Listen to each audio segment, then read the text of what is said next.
Right, this is going to be the final episode of Dark Souls 3 that I'm making. It's got the last couple bosses. Starting off here with Yorm the Giant, who I did not like very much.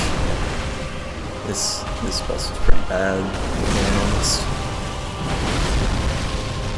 It took me 5 attempts, so 4 deaths, and I didn't have seed wood for them.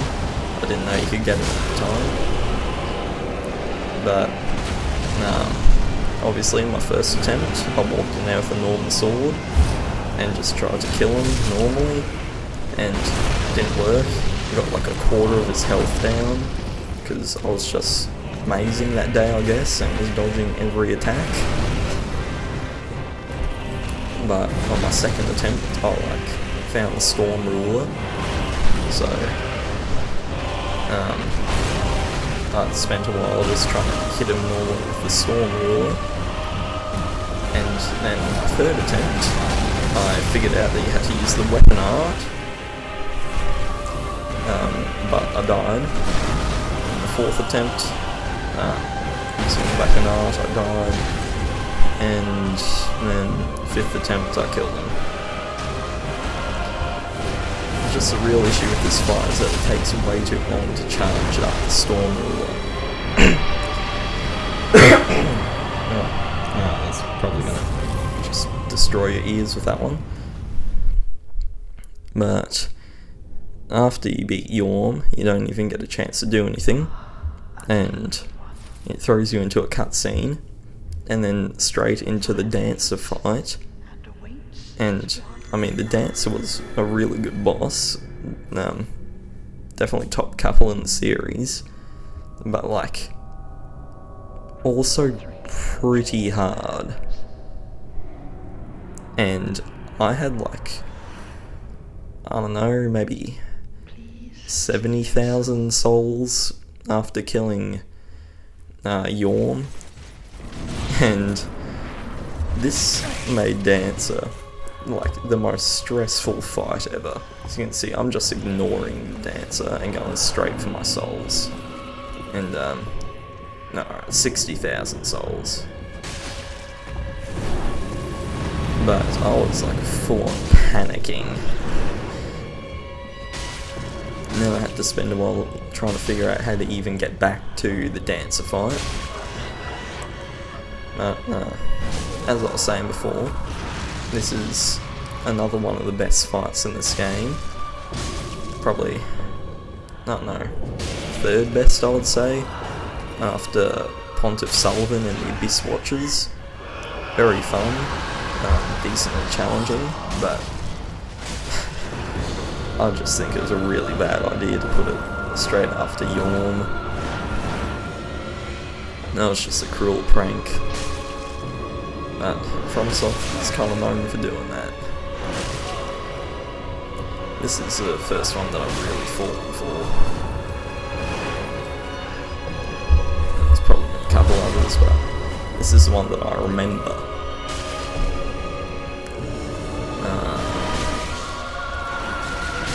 Oh yeah, I should mention that I took 3 deaths, and got it on my 4th try.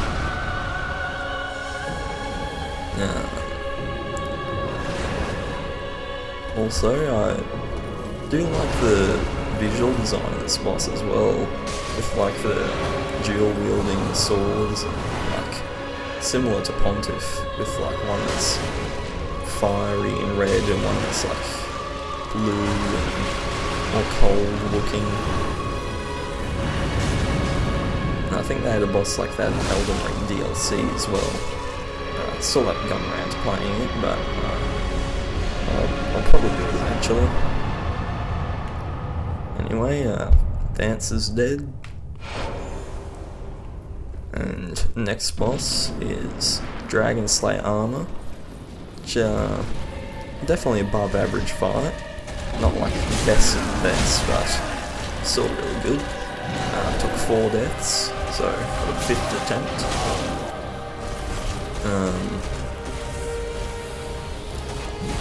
Yeah.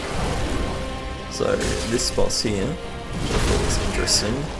Has like the same helmet as Ornstein, but it's not like Dark Souls 2 Ornstein, where it's like an exact carbon copy. This one has a shield and whatever that thing is. The only similarities with Ornstein is the helmet and the lightning on this. Oh no, I'm just gonna call it a hammer. Or axe maybe. I'll go with axe. Looks right. Dragon Slayer armor had some like pretty interesting moves, I think. Especially that one where like you stagger him. Oh, right on time. Right as I said, you stagger him and he pretends to be staggered, but then he just hits you right back with his big lightning axe. Definitely caught me off guard the first time. And then he does stuff like this where he'll just put his shield away and hold it with two hands and do a big lightning slam into the ground.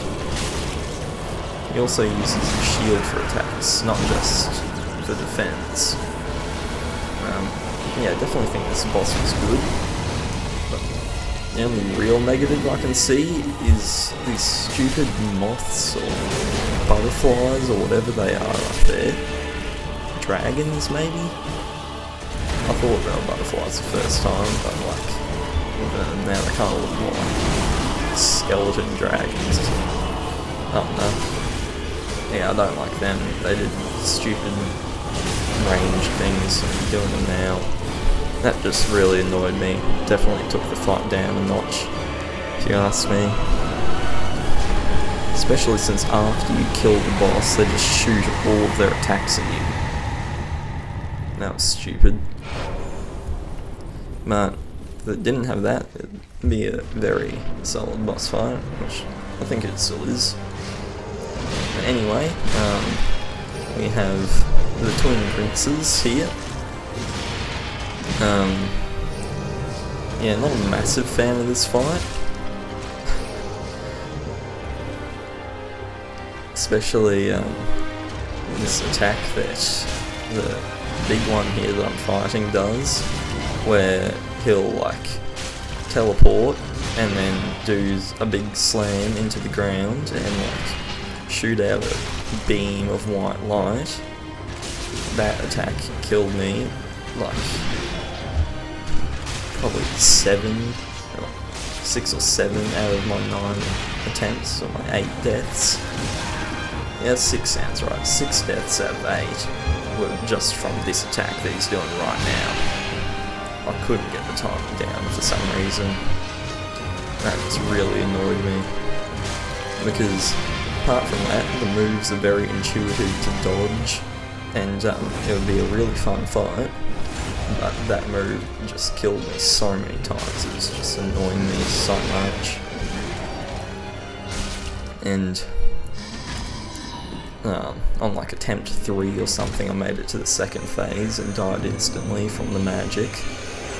And the next time I made it to the second phase is this attempt here where I won. Because it really doesn't change too much in phase 2.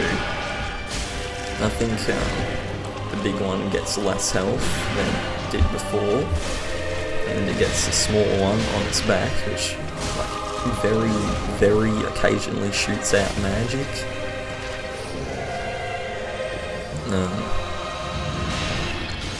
I do think it's slightly more difficult because of the magic, and you just saw how much damage it did.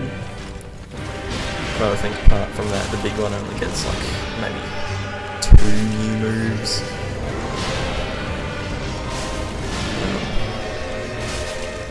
I don't really mind, like I don't mind the teleporting. It doesn't annoy me that much.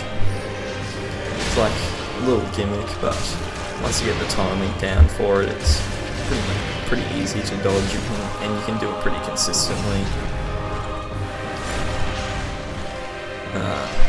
So here I've killed the bigger one, while the small one's still alive. So while the small one's down, I just started hitting it, and wasn't expecting the small one to explode. Oh, yeah, I forgot to mention this in any of my Dark Souls 2 videos, but Dark Souls 2 took me 25.5 hours to complete. I was going to say that, but I forgot. And on that note, I'll also say that Dark Souls 3 took me 16.5 hours. So the shortest of the 3 games, but definitely the best. You can see there, the chair saved me from the magic. And I've killed the younger one with more health. And that was the Twin Princes. If it just didn't have that one move, this would be an amazing fight. I know I said that about the Dragon Slayer armor, but this was, like, better, I think, if they'd removed that, like, beam thing. I don't know what it's called. So here we have the cutscene of all the, I don't know what these are, Lords of Cinder, that's what they are. Like, opening the door to the kiln of the first flame, which is like the place where Gwyn, the final boss, was from Dark Souls 1. And I mean, it's a nice throwback, nice callback, I guess. Definitely wasn't as good as Anor Londo reveal. That was really good, except they managed to ruin it with Aldrich. I don't know why they thought putting Aldrich there was a good idea. It's such a bad boss. Anyway, the Firekeepers, like, sending me to the kiln of the first flame to fight the Soul of Cinder. And I will say, out of Dark Souls 3, Soul of Cinder took me the most attempts. Not out of Dark Souls or the Souls genre as a whole, just Dark Souls 3. Now you'll see how many attempts that took me in a couple seconds. I think Firekeeper's just dropping like ash on my head now. Let him grant death to the old gods of Don't really have too much to say, so I'm just gonna wait out this cutscene, even though it's just complete black and talking from the Firekeeper.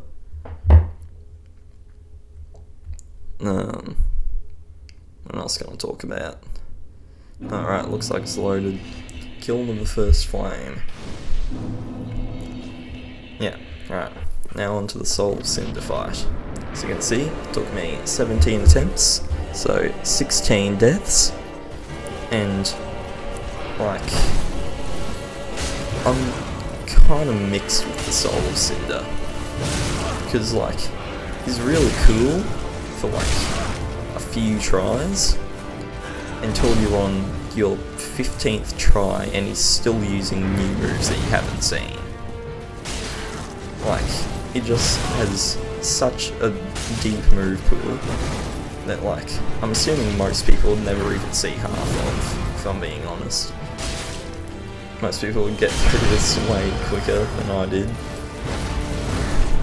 Because he has, like, maybe 5, 6 different, like,